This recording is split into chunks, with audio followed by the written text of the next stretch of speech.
nascimento virginal de Jesus é uma farsa?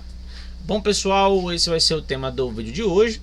Existe aí um grupo, que alega que o texto de Mateus, capítulo 1, versículo 18 a 25, é um acréscimo feito pela Igreja Católica. E aí eles usam dois argumentos que eu vou mostrar, esses argumentos, e já vou refutá-los em seguida. Beleza? Então vamos lá. Aqui em Lucas, capítulo 1, versículo 5, diz o seguinte, nos dias de Herodes, rei da Judéia, houve um sacerdote chamado Zacarias, do turno de Abias. Sua mulher era das filhas de Arão e se chamava Isabel. Então presta atenção nessa parte aqui, que está falando de Isabel, certo? Que ela era uma das filhas de Arão. Logo, ela pertencia à tribo de Levi. Beleza. Quando olhamos para o versículo 36, o anjo está falando para Maria o seguinte: e eis que também Isabel, tua prima, observa aqui, Isabel, tua prima, concebeu um filho em sua velhice. Bom, o que acontece?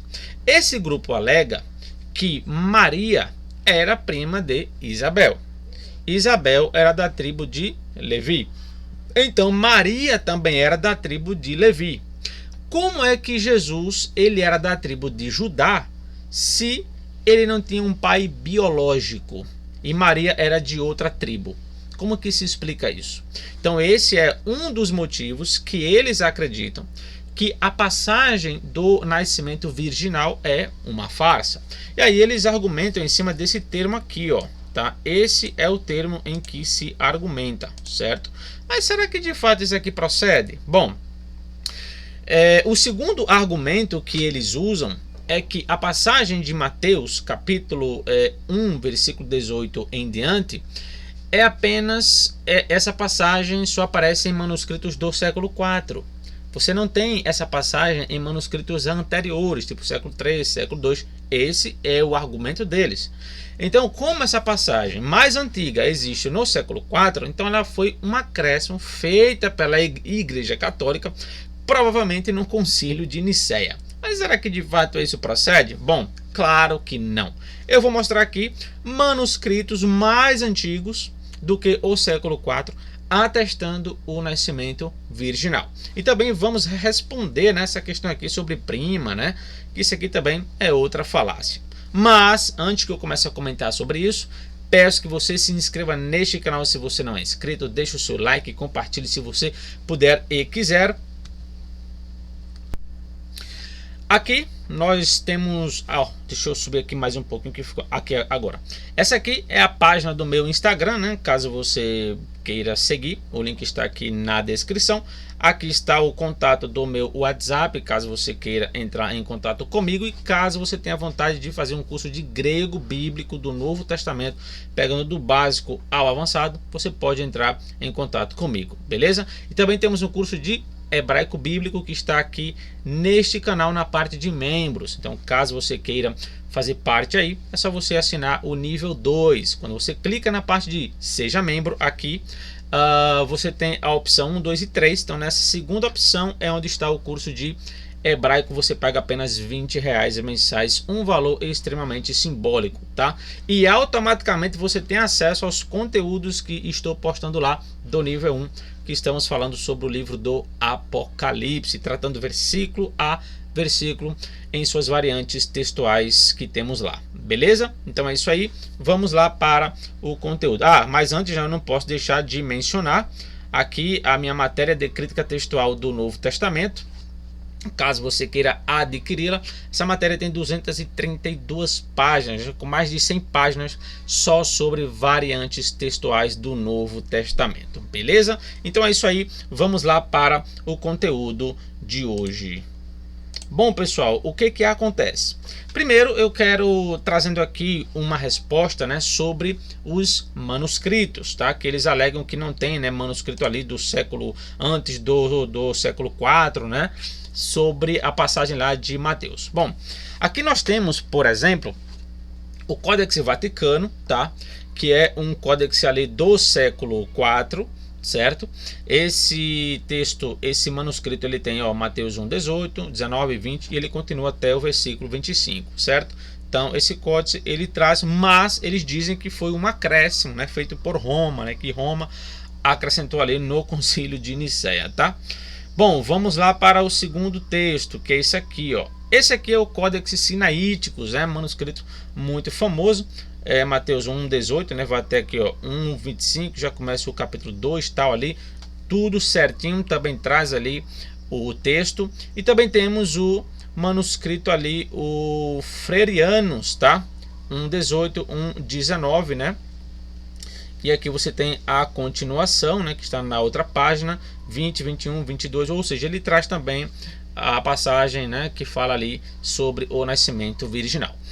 Bom, então esses manuscritos que eu mostrei, eles são do século IV. Caso você mostre algum desses manuscritos, eles vão dizer que não serve porque de fato eles existem no século IV. Porém, entretanto, todavia, esse argumento é completamente falso. Por que que é um argumento falso? Vou mostrar a vocês aqui agora o porquê, tá? Aqui, ó, deixa eu descer aqui mais um pouquinho, aqui, ó. Vocês estão vendo aí essa imagem P1, tá? Esse P1 aqui, esse P é uma abreviação para papiro, tá? Então é papiro 1, certo? Esse papiro aqui, segundo Philip Comfort, né, que está nessa obra aqui, ó, essa foto é dessa obra aqui, tá? Que essa obra ela tem todos os papiros, né, do Novo Testamento. Esse aqui é o volume 1 e o volume 2 está ali em cima. Bom, o que que acontece? O Philip Comfort, né, que é uma das maiores autoridades hoje sobre papirologia do Novo Testamento, ele vai dizer, né, que esse papiro aqui, ó, ele tem Mateus 1 a 9, tem o versículo 12, os versículos 14 a 20, tá? E aí ele vai dizer que esse manuscrito, ó, ele é, ó, final do segundo ou início do terceiro século. Aqui, ó, terceiro século. Então ele está falando que esse manuscrito, o papiro 1, ele é do final do século 2 a início do terceiro século. Ou seja, ele é antes Nicéia, ele é antes Constantino, ele é antes o século 4, né, como eles argumentam. Então esse documento ele mostra que a passagem existe sim ali de Mateus 1:18 em diante. Claro, ele vai até o versículo 20 porque ele é um documento que está danificado, né? Aí aqui vocês podem consultar, ó, eu até terei aqui uma foto dele, tá?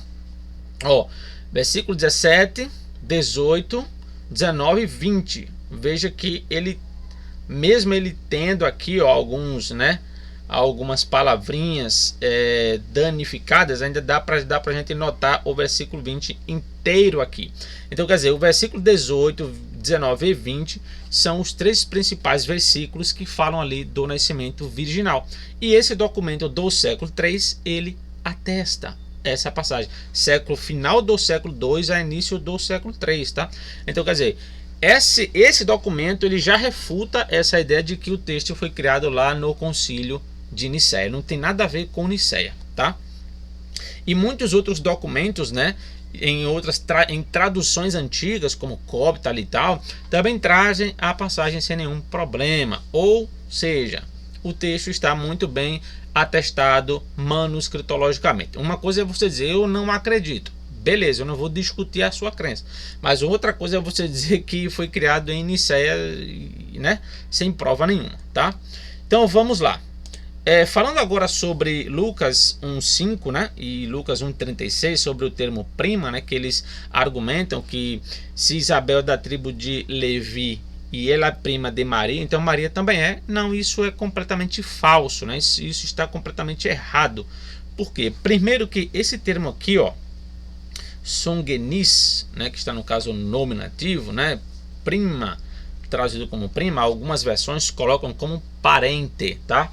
Que essa palavra ela traz uma ideia de parente, certo? Aí o que acontece, né? Quando vamos olhar aqui alguns textos do Novo Testamento, olha só como que é que essa palavra ela é aplicada. Romanos 9, versículo 3, diz o seguinte: porque eu mesmo poderia desejar ser anátema de Cristo, por amor de meus irmãos, que são meus parentes segundo a carne. Perceba aqui, ó, meus parentes, tá? E ele está falando dos meus irmãos. Quem são esses meus irmãos que Paulo está falando aqui? Ele diz, ó, meus parentes segundo a carne. Claro que aqui Paulo está falando dos judeus, tá? Só que Paulo aqui, claro, ele usa essa expressão aqui, ó. Aqui é a mesma expressão, tá? Essa expressão é essa aqui. A diferença é apenas de gênero, né? Que aqui está no feminino, aqui está no masculino, aqui está no singular, nominativo, e aqui é um plural genitivo. Então, ele muda, né? As duas últimas letras aqui, ó, certo? Mas a palavra, ela é a mesma. Aí o que acontece? Paulo aqui, ele está falando acerca dos judeus, de modo geral. Ele não está falando da tribo dele, porque Paulo era da tribo de Benjamim, né? Eu acho que é lá em Filipenses, né, 3:5, algo assim, ele vai dizer que ele é da tribo de Benjamim. Só que aqui ele não está falando de nenhuma tribo específica, ele está falando dos israelitas de modo geral.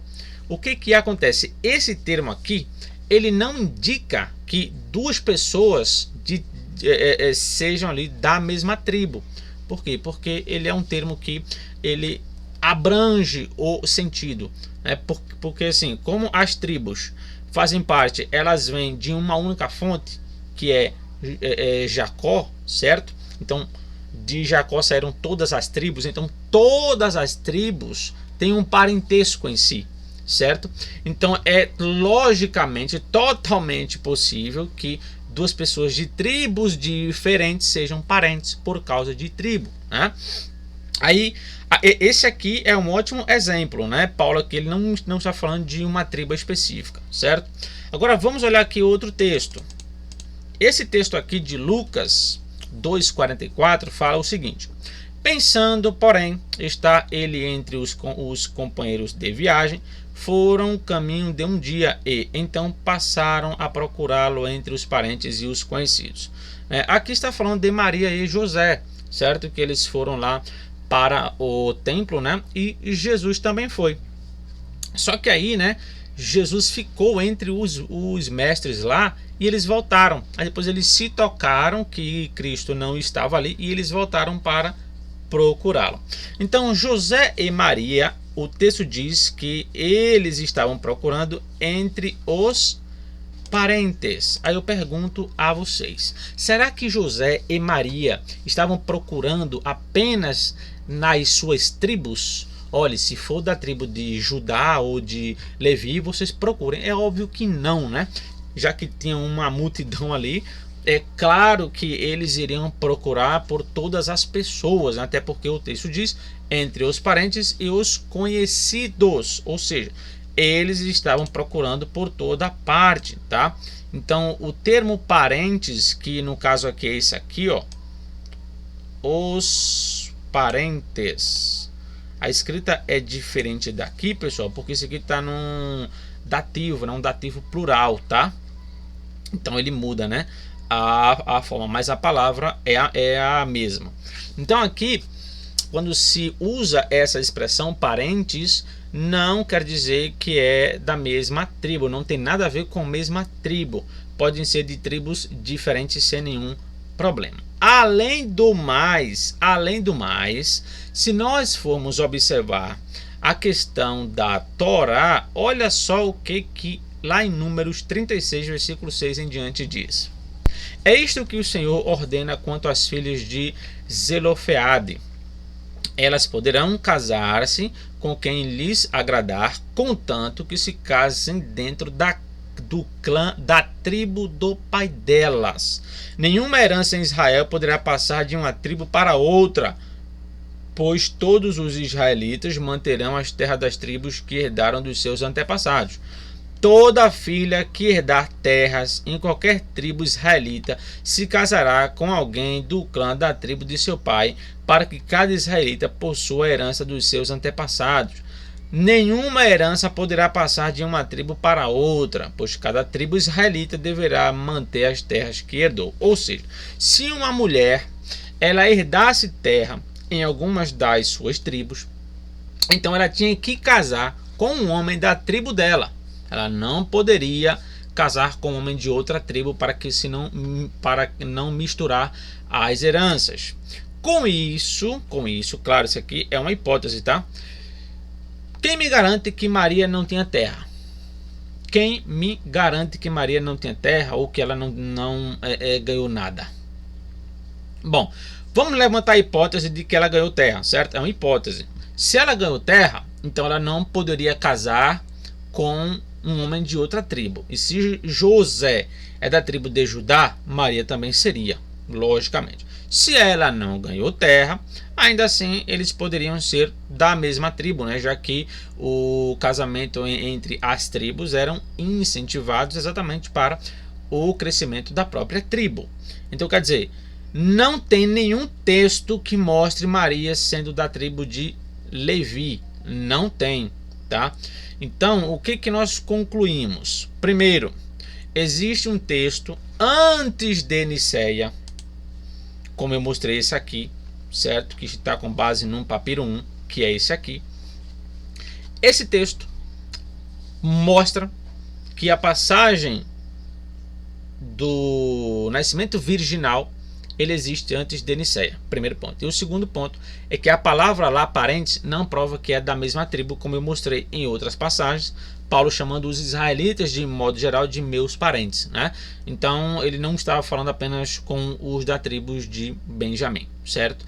Então, a palavra ela é ampla, ou seja, ela não é uma palavra que trabalha uma ideia específica. Então, essa teoria, ela é falha por todos os ângulos. Além do mais, a gente vê que se José ele era da tribo de Judá, com certeza Maria também seria. E se Jesus é da tribo de Judá, então Maria era da tribo de Judá, porque não tinha como ele receber esse título se o pai dele não fosse José, certo? E se a mãe fosse de outra tribo.